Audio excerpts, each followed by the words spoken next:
دا واخله مزدوره نه نشته دی اړي نیکه تا به الله هیڅ چرې معاف نه کړي. نیکه زما مزدوري، دا واخله ستا مزدوري. نیکه تا به الله هیڅ چرې معاف نه کړي. دا مې راته وایي چې تا به الله نه معاف کوي. مزدوره دا راته وایي دا څه کیسه ده چې دا تر سړی راته وایي چې تا به نه معاف کوي الله. دا څه کیسه ده چې تاسو لګیایئ چې ما به الله نه معاف کوي.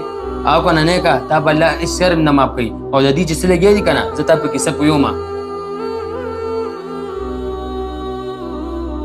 اله دا خو د احتشام نیک پلار دی دې څنګه لګیا دی کارټون چتای. او کنه یار په دې خبره باندې خو زه هم پوه نه شوم. راځئ تپوس دې کوو. بابا جي ستا د زوی خو خپل هوټل دی او ته ولې دا کار کې دا لګیا یې؟ بچیا ما ته د 500 روپو ضرورت و ځکه مې دا کار کولم. بابا جي ستا زوی سره خو ډېرې پیسې دي که نه؟ تا به د هغه نه پیسې ښکاره غوښتې وي نو ستا کار ته خو ضرورت نه و که نه؟ نه بچیا زه خپل زوی ته هېڅ سم نه ویم. زه د هغه نه ډېر سخت یارېږم. او نیکه همدغه وجه وه هر یو مرزود تا دا خبره کوي او زیدن نه. او نیکه کوم ځینې چې پلار به خبرو کولو باندې ویرېږي که نه هغه انسان الله پاک کلم نه معاف کوي. او نیکه تا به الله کلم نه معاف کوي.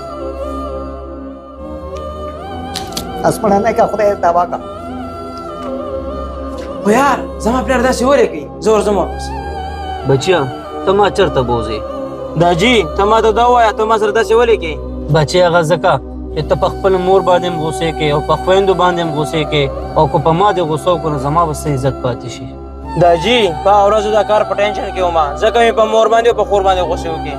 دا جي ته ولې دا سوچ کې چې زه په تا باندې غوسې وکړم زه اوس ستا د خپلو خاورو برابر هم نه یم. بچې دا کارونه خو ټول عمر وي خو ته یا کار ټینشن کور ته راوړې داسې خو نه چلیږي که نه. بچې ته چې نن سم یې که نه د خپلې مور پلار د واګانو باندې. دا جي ته بالکل ټیک وې ستاسو نه بغیر زما شکایت نشته.